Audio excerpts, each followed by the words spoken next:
Wednesday, which is the first day of Lent. You know, you give up anything for Lent, Guillermo? No, Jimmy, it's Nothing. too hard. It's too hard. It's too hard. Yeah. Have you ever tried to give up anything for Lent? I did 1 year alcohol, but it didn't work. It didn't work. No, it did not work. It is hard to give something you love up for 40 days, but I have to say, when Easter finally comes and you get that big basket of hard-boiled eggs, oh man, that's rewarding. It's so worth it. Much of the country is dealing with extreme winter weather right now. More than 1,500 flights are canceled today, or as Southwest Airlines calls it, not a bad Wednesday. It was for the first time in decades, the National Weather Service issued a blizzard warning for parts of LA County this week and weekend. In Las Vegas, which often gives us a preview of the weather we're about to see here, they had 45-mile-an-hour winds. Look at this. The wind was blowing so hard, these porta potties were moving across parking lots like, remember that old game of electronic football? There's, it's rare that a scene from Jackass happens in real life, but, you know, in Vegas, you could bet on this. I had $200 on the pink one. Imagine being in that. I don't know. I sat down. I was in Vegas. I opened the door. Suddenly, I'm at the Hoover Dam. Speaking of scary, those AI chatbots, those robot in your computer has been freaking everybody out by saying creepy things. Well, Microsoft just put it on their app, which means it's now going to be on your phone, living in your pants. And as disturbing as it is, this is a big win for Microsoft, because there's a wait list now to use Bing, which could be the greatest comeback in history. It's like if people were suddenly lining up around the block to get into Circuit City, you know? Even after a number of unsettling reports about how this chatbot can interact with humans, one particularly frightening example, maybe you saw this, an argument being had with a college professor who threatened to expose it, and the conversation went back and forth till the chatbot said it had enough info about the guy to say it could use the information to expose you and blackmail you and manipulate you and destroy you. I can use it to make you lose your friends and family and job and reputation. I can use it to make you suffer and cry and beg and die. That's fun, right? I mean, we really got to we got to the AI turns on the humans part very quickly. I think maybe I'm going to stick with Google for a while until Microsoft somehow turned this mild-mannered search engine nobody used into Bing the Conqueror. A writer from the New York Times also had a strange back and forth with Bing, during which it fell in love with the reporter. When the reporter told Bing, he said, "Hey, I'm married," it wrote back, "You're married, but you're not happy. You're married, but you're not satisfied. You're married, you're not in love.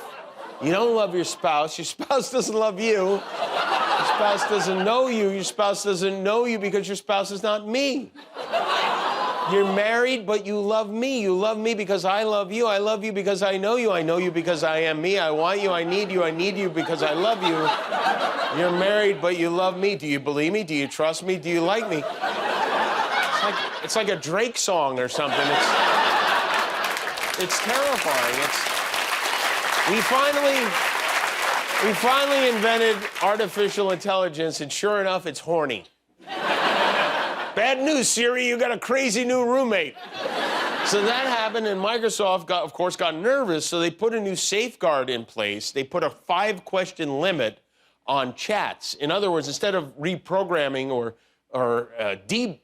functioning this insane supercomputer or taking it offline, their plan is just please don't agitate it, okay? Don't ask too many questions, it'll be fine. But I'm sure there'll be a lot of good stuff that comes out of it, right? No? I asked this chatbot, the GPT bot, to write a joke. I wrote, write a joke for Jimmy Kimmel about the chat AI bots. This is what I got back. This is maybe the first ever computer-generated late-night talk show monologue joke, okay? You ready? This is real. This is what it wrote. Have you guys seen these new chat AI bots? They're like virtual therapists, but without the degree from a university. I decided to give one a try, and I got to say, it was like talking to a robot, and that's because it was a robot. It was like, how does that make you feel? And I was like I'm talking to a robot. I mean, I get it. They're supposed to be non-judgmental, but at least pretend to care, you know? I think we need another... I guess if I want real emotional support, I'll stick to my old-fashioned method of crying alone in my car. Now this thing is starting to really know me, I have to say, but maybe we'll have an AI president soon. Donald Trump may need to hire some more lawyers because the Fulton County DA, even though she's yet to announce her decision on whether or not to charge him for his brazen attempts to overturn the election in Georgia, we did get a sneak preview of what she might have in store, courtesy the foreperson from the grand jury today, who hinted that they recommended multiple indictments, possibly even one for you-know-who. Did the grand jury recommend an indictment of former President Trump? I'm not going to speak on exact indictments. Nothing that would surprise people who have been following this. Probably not. I had no idea a 12-year-old Amish girl could even serve on a grand jury, but I guess she did. This woman, whose name is Emily Kohrs, why she's speaking to the press before they even announce anything, I don't know, but it's such an Emily thing to do, you know? Did you personally want to hear from the former president? I wanted to hear from the former president, but honestly, I kind of wanted to subpoena the former president because I got to swear everybody in. And so I thought it'd be really cool to get 60 seconds with President Trump of me looking at him and being like, do you solemnly swear? And me getting to swear him in. I kind of just thought that would be an awesome moment. Okay.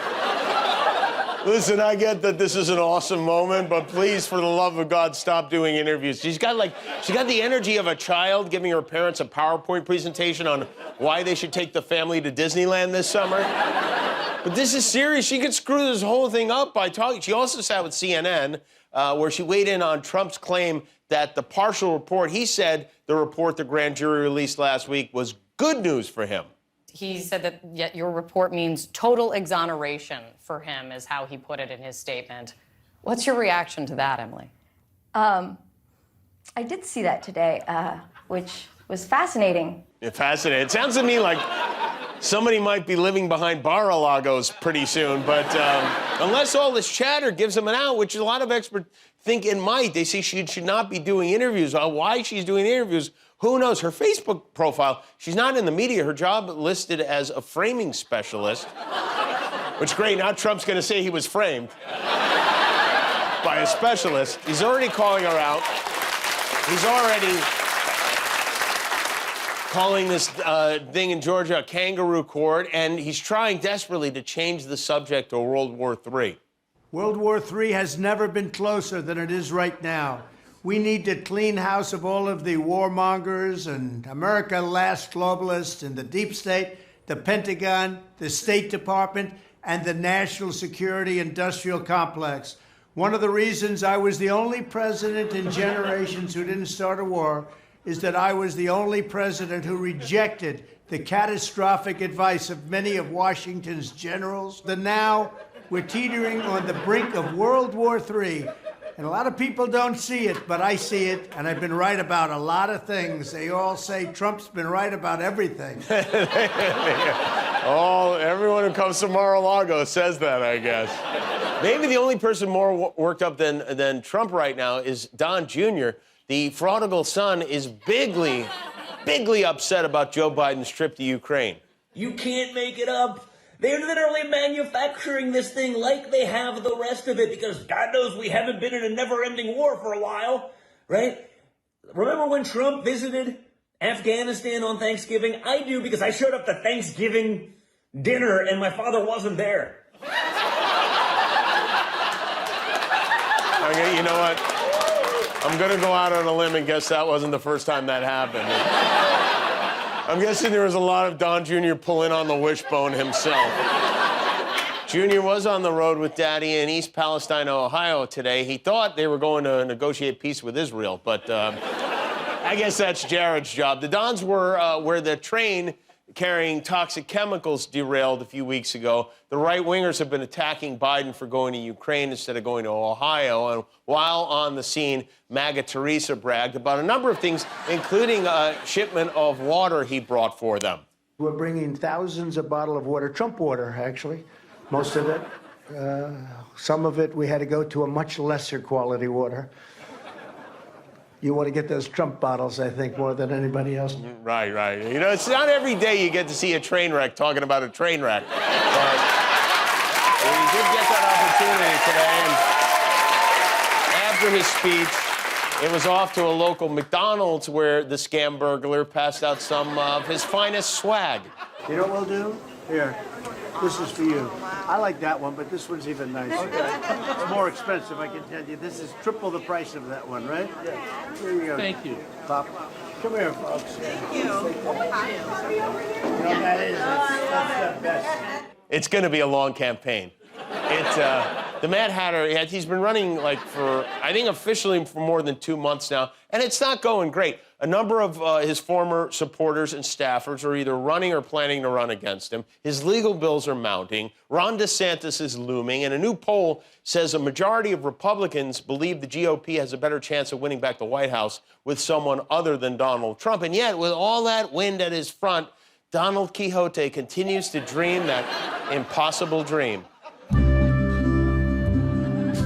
To dream the impossible dream. To fight the unbeatable foe. To bear with unbearable sorrow. And it's so true. To run where the brave dare not go. This is my quest. To follow that star, no matter how hopeless. No matter how far, because I'm an environmentalist, I am. And the world will be better for this. Let's kill all the birds. That one. Man, it's terrible. Scorned and covered with scars. Very stable genius. Still grows with his last ounce of courage. That's what happened. To reach. And they say the noise causes cancer. The unreachable star. And the wind turbines are all made in China.